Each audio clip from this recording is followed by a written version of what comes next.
Welcome to a lesson on the applications of trigonometry.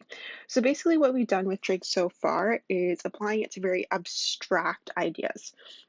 Now we're going to look at is how we can apply it to real world instances. Yes, you may not always use these, you might not be in construction and use this, but it's still really good to know how to use these and when they might actually become useful in real life. So looking at the first one, we have a chandelier that is suspended from the ceiling using two chains on either side. So there's two chains that are connected to the ceiling that connect to a chandelier at the bottom. One chain is 46 centimeters long and forms an angle with the ceiling of 60 degrees.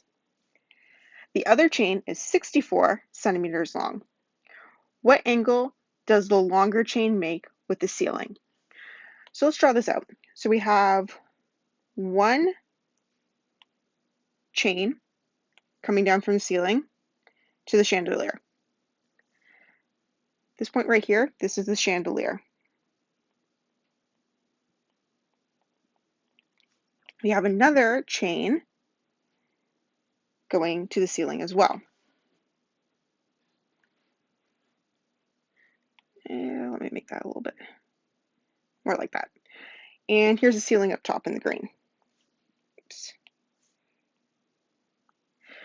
So let's say that this blue line is the 64 centimeters.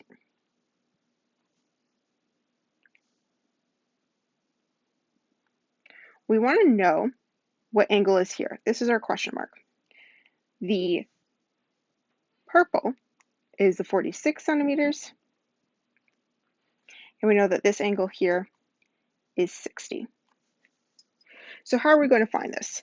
So if you notice here, we have a complete set of angle and side length, and we have an incomplete set of angle and side length, but we have the side and we want to find the angle. When we see a complete set, we know that we can use the sine law. So we have sine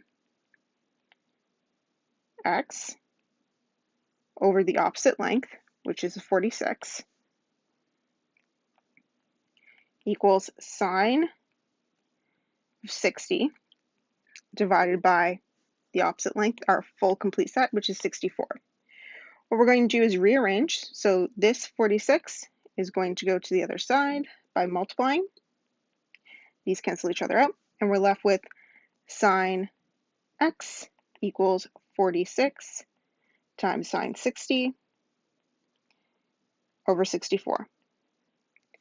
And then we want to take the inverse, so we get x equals sine inverse of 46 times sine 60 over 64.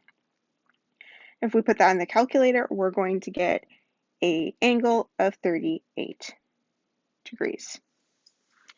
And that's our first example. Pretty straightforward. You draw out what this looks like and find out what the nearest degree is. Let's look at another one. A giant West Coast cedar tree leans at an angle forward at 80 degrees to the horizon. A man is standing 70 feet from its base. He notices that the tree is leaning directly towards him. If the angle of elevation from the man to the top of the tree is 60 degrees, how tall is the tree? Okay, let's draw this out. So we got a tree that's leaning at an angle of 85 degrees. I'm just going to draw the ground here. This is the ground. So this angle right here is 85 degrees. There's a man standing right here. He is 70 meters away. And if he looks up to the top of the tree, he is looking up at an angle of 63 degrees. Okay. So right now, we know that he's 70 meters away.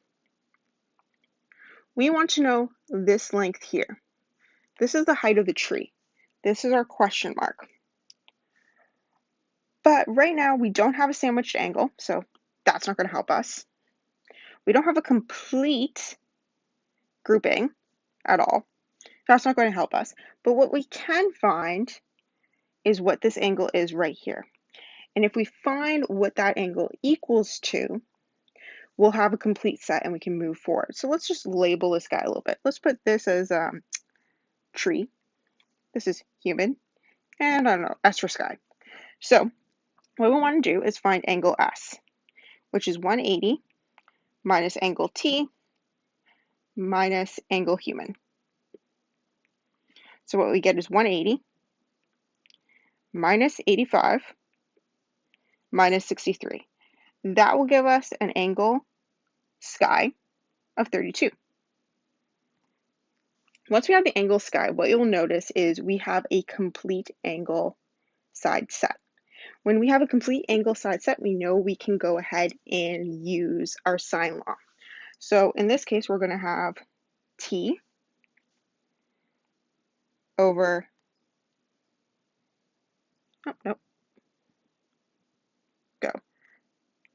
human over sine human equals sky over sine S. So this is right here, and this H is right here, including the tree that we want to find the height of. So let's fill in what we know. We don't know what the H is, so that stays there. We know that sine H is sine 63. S is 70 meters. That's the distance between the human and the tree. And it is over sine,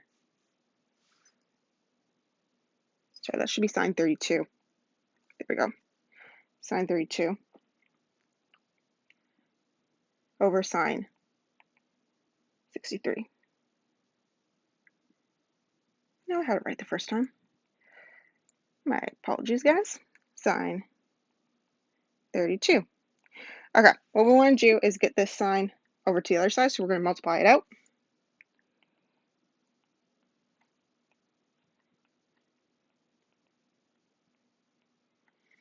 These cancel each other out, and we're left with H equaling 70 times sine 63 over sine 32.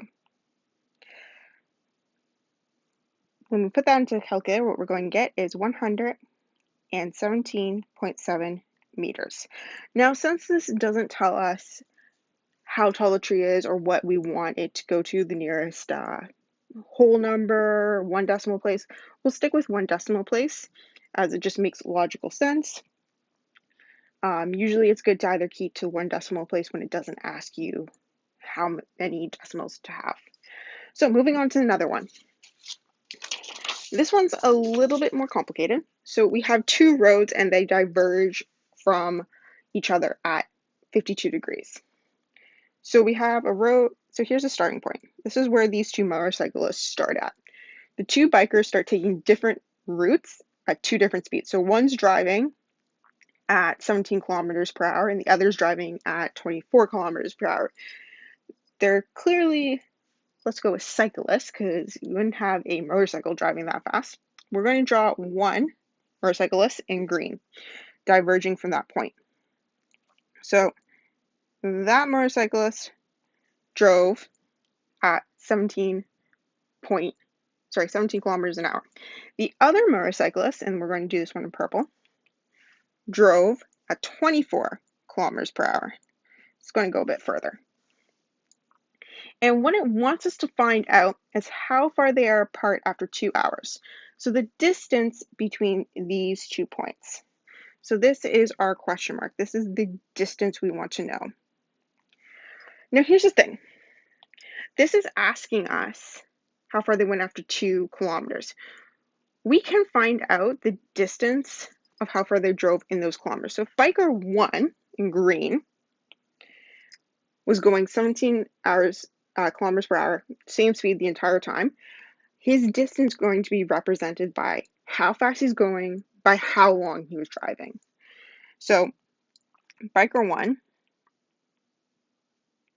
his distance is equal to velocity times time. His velocity is 17 kilometers and his time is 2 hours. And we have to go back into our brain and find that from previous unit as well as from our lovely science classes. So that gives us 34 kilometers. So he drove in those 2 hours, or biked 34 kilometers. So this is 34.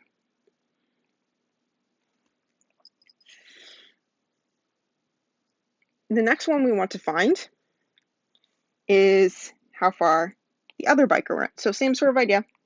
Biker 2, distance equals velocity times time. That's 24 times 2 hours, which gives us 48 kilometers. Now the last thing we want to add into our diagram is the angle which those roads diverged at, which we said was 52 degrees, which is right here. That's this angle right here, about 52 degrees. I want you guys to look at this diagram. We got a distance, we're trying to find this distance, and there's an angle sandwiched between the two of them.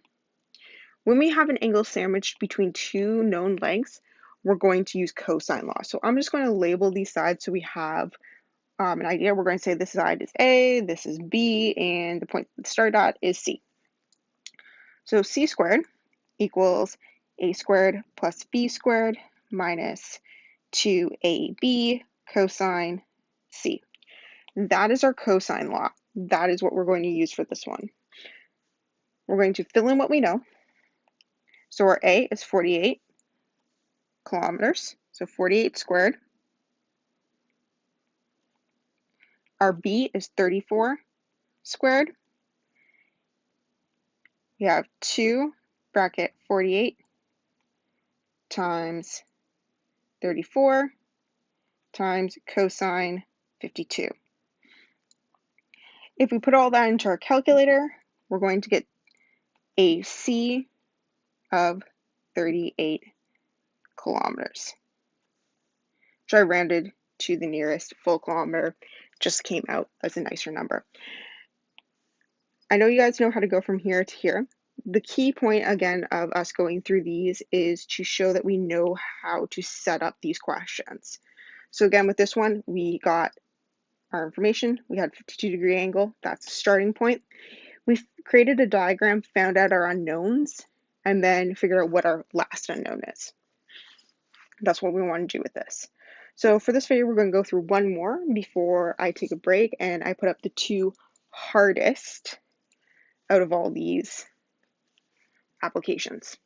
So looking at 4, we have the posts of a hockey net are 1.2 meters apart. So we got a hockey net, we got a goal post here, we got a goal post here. The distance between those 2 points is 1.8 meters. So that's our first information. So we got that part down pat. A player tries to score a goal by shooting a puck along the ice from a point that is 4.3 meters from one goal post. I'm going to draw that in purple. And 4 meters from the other goal post. I'm going to draw that in green. Determine the measure of the angle that the puck makes with both goalposts.